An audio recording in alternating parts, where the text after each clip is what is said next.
Do. And that's a green light on a Thursday morning. Let's do this.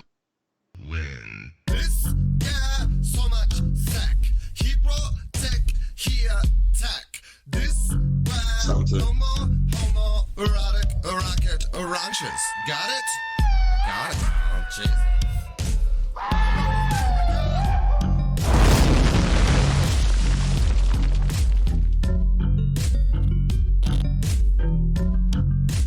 So much wang. All right, say something else. I'm going to say a lot of things, hopefully. Oh, good. Got about 20 minutes to do it. Yeah, well, I suddenly had some concerns about how my audio was coming through. The headphones weren't working. So, they have delivered the impeachment articles to the Senate. This is going to be fun. Man. Yeah, for some... Go ahead. No, yeah, not only have they delivered the impeachment articles, but for some reason, Adam Bullshift is one of the managers? He's not just one of the managers. Turns out, Adam Schiff will lead team of 7 House impeachment managers. And Bookgig is the mayor. Something or other. Whatever. Pelosi announced a group of 7 Democratic lawmakers who will serve as impeachment managers in the Senate trial against President Trump. Okay. We're going to do some digging on each one of these. Several of them have glaring issues that we all know about. Most notably, Schiff and Nadler are just absolute crooks. But the other 5, Lofgren, Garcia, Crow, Demings, and Jeffries, they're Democrats. What else do you need to know? Well, not only are they Democrats, they're Democrats who are willing to participate in a pretty obviously sham impeachment process. And apparently, new evidence has come to light since they actually did the House investigation. And it's like, okay, well, you're Congress. Apparently they've got more stuff on Rudy and some of the specific nature of his contacts with Ukrainian officials. So instead of having another committee, another investigation, whatever, and I think this is part of why they want the witnesses to be called in the Senate. They want a big, dramatic Perry Mason style reveal to happen in the Senate. Yeah, I just don't think it's going to happen. So here's the thing about the way the managers are set up, especially with Schiff and Nadler being there. This is as if you're running a trial against the victim of a rape hoax and the women who have filed the false allegations. It's as if Kavanaugh were on trial for rape and Blasey Ford is the bailiff and every member of the jury. So what do you think the math on this is? Because Schiff is obviously tainted. The example that came to my mind was if you had a murder trial and a key piece of the evidence that you were going to use to convict somebody came from a forensic pathologist and his expert testimony. And then you discovered a serious credibility issue with the forensic pathologist, that maybe he falsified records 5 years ago or something like that. That's going to be enough to basically get the murderer off, even if the murderer actually committed murder, because that's the way credibility works. And I agree. I agree. Schiff is a taint. Yes, and that's the thing about it. There's all the funny business going on with Schiff does know who the whistleblower is, doesn't know who the whistleblower is, Contacted the doesn't. whistleblower, right? Contacted the whistleblower first, or at least was contacted by the whistleblower before the whistleblower released anything to anybody else. Was absolutely, incontrovertibly, was in communication with the whistleblower before the whistleblower blew the whistle, as it were. And then all the stuff with his deliberate mischaracterization of the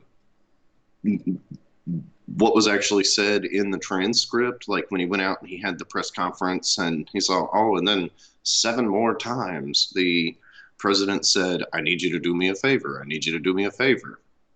And then when he was called out on it, it was, oh, well, I was exaggerating. I was being satirical, whatever. No, you weren't. You were poisoning the well. And He was deliberately entering false testimony into the official record. Well, he wasn't just doing it on the record. Like, he made sure that got said in news interviews and stuff like that. Yeah. So it would also enter the public consciousness. And St. Michael's trying to talk to us, but I can't see what he says. Good morning, sir. Oh, I'm sorry.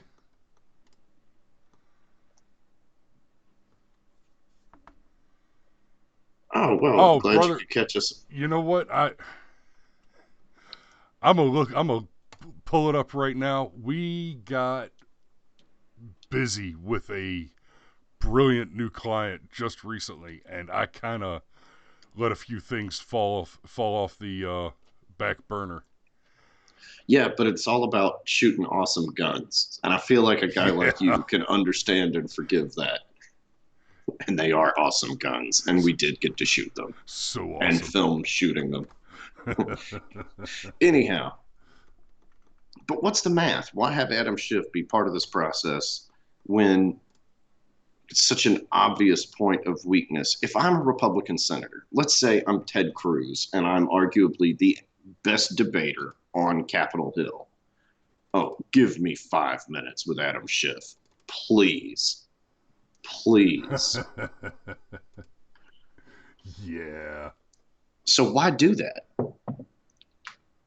I mean, is this part of their scheme and they're committed to it? And at this point, they can't back out of it because Adam Schiff is one of the only ones that's got all the pieces. And if we're going to somehow tie this puzzle together, we got to have him to do it.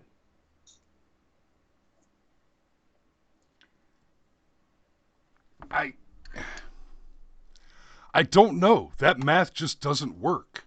You don't. I mean, if expert witnesses testify, they don't serve on the jury. They're not the bailiff. They're certainly not the judge.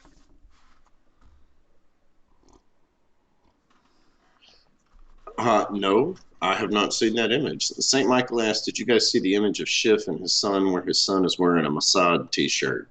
No, but I'll try to find that in a minute. Because as it stands, I would say that this image?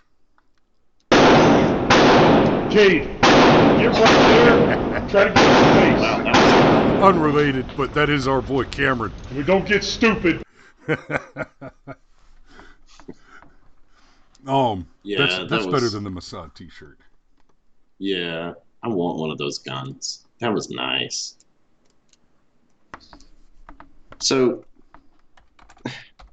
there has to be a reason. There has to be, because as it stands right now, I say this is apart from the fact that it's going to be a blemish on his record forever. Donald J. Trump, only the 3rd president in history to actually have a Senate impeachment trial. Otherwise, it's a total win for him because, I mean, it's going to take 2/3. Wow, that's interesting. That's the one you're talking about.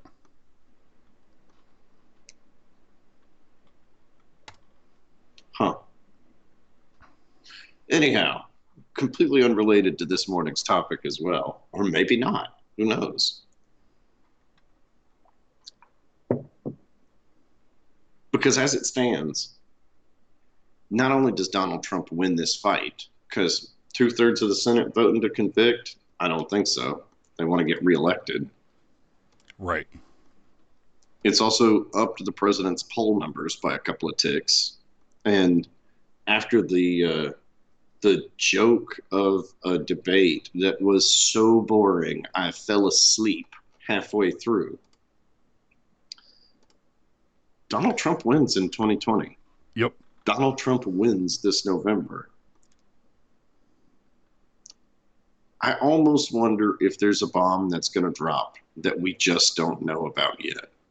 Because while there are some dumb people in Congress, like Sheila Jackson Lee and Hank Johnson, what happens if too many people stand on one side of the island? Won't it tip over? Hank Johnson.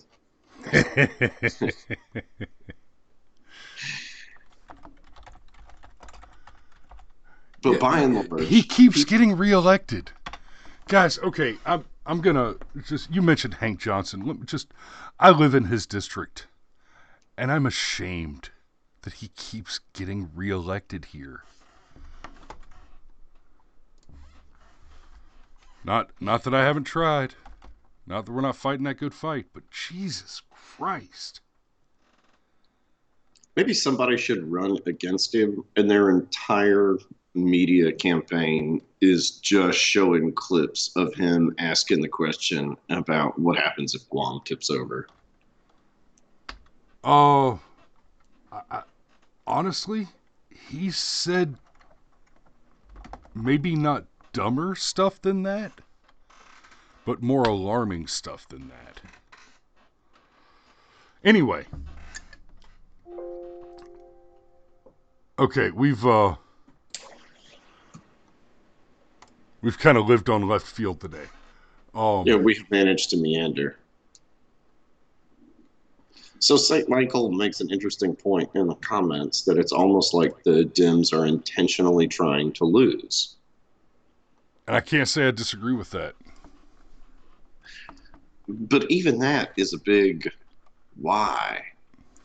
If I had to pose a theory, it's because the people that are smart enough to have smarts in the Democrat Party understand that the Overton window of the country has not shifted enough to where we are fundamentally a center-left country as opposed to a center-right country. So having outright, wear it on their sleeves socialists, that's not what they want to get known for. Right. Maybe the reason why they want to lose this time around is so that they can go to everybody and be like, hey, maybe go back to the old strategy. And where does that socialism belong? Under there. Keep it under there. Right there. Because otherwise, we're going to keep losing. Okay, so let me, I'm going to chew into that just a hair. It's not that the Democrat Party is trying to distance itself from socialism.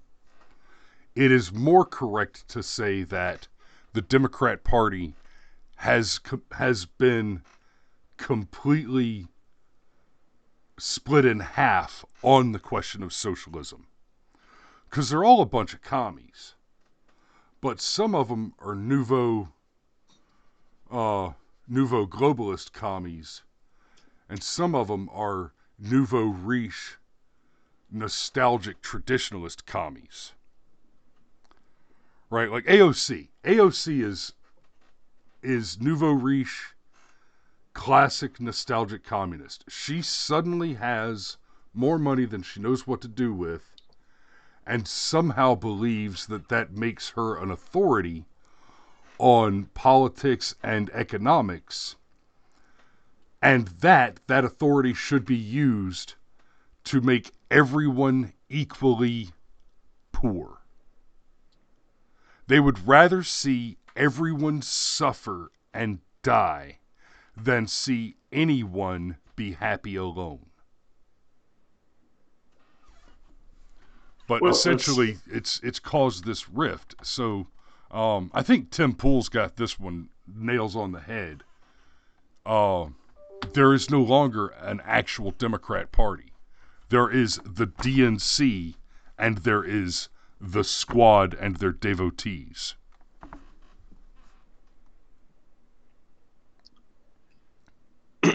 Okay.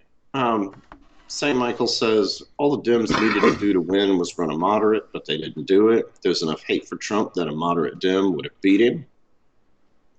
I'm actually going to disagree with that. Yeah, I was about to say, I'm going to push back on that.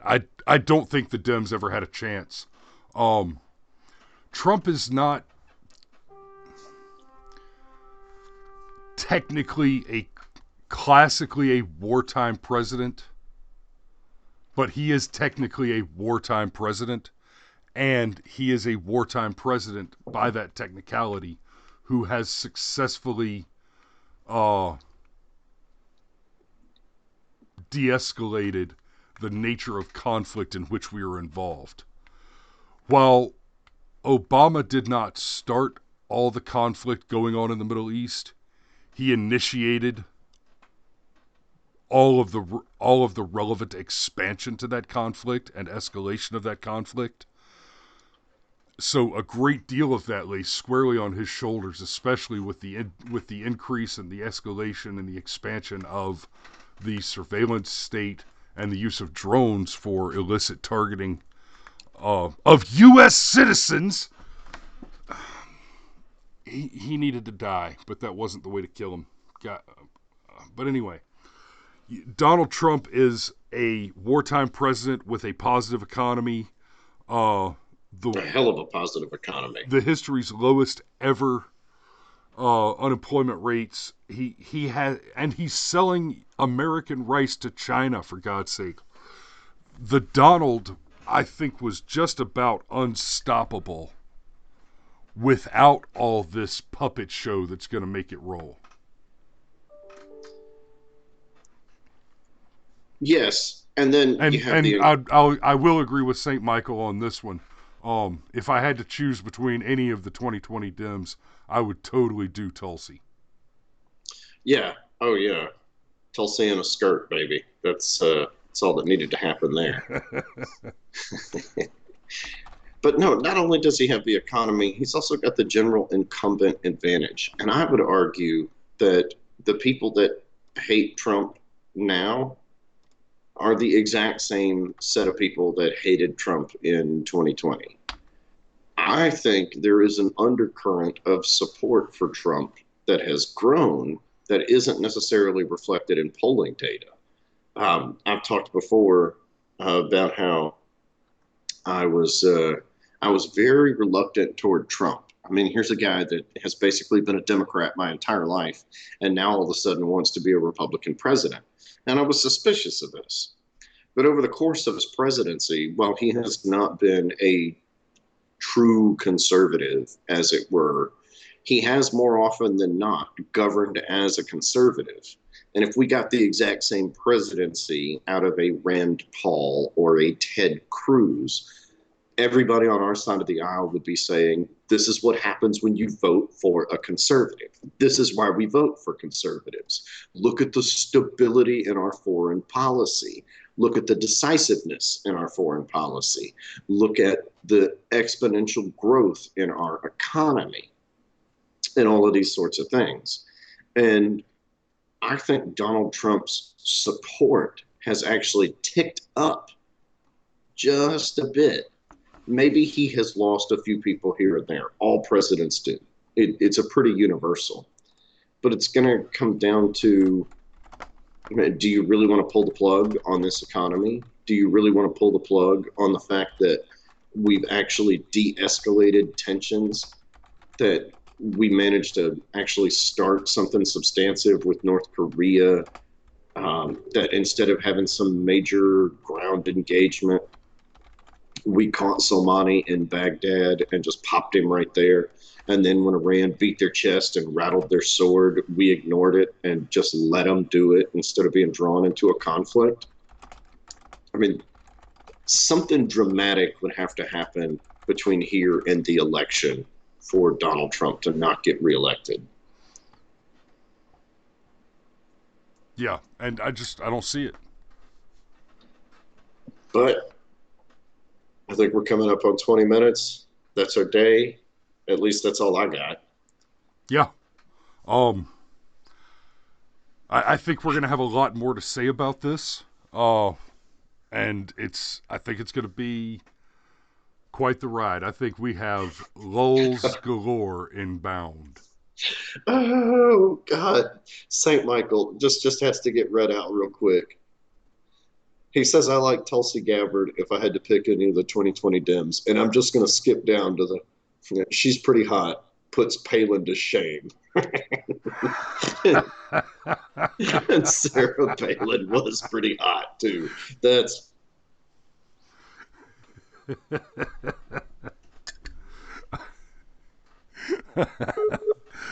Yep, I could work with that.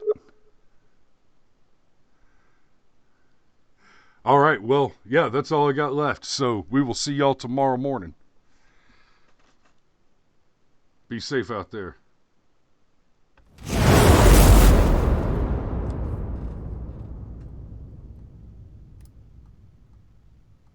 I think I lost Cameron anyway.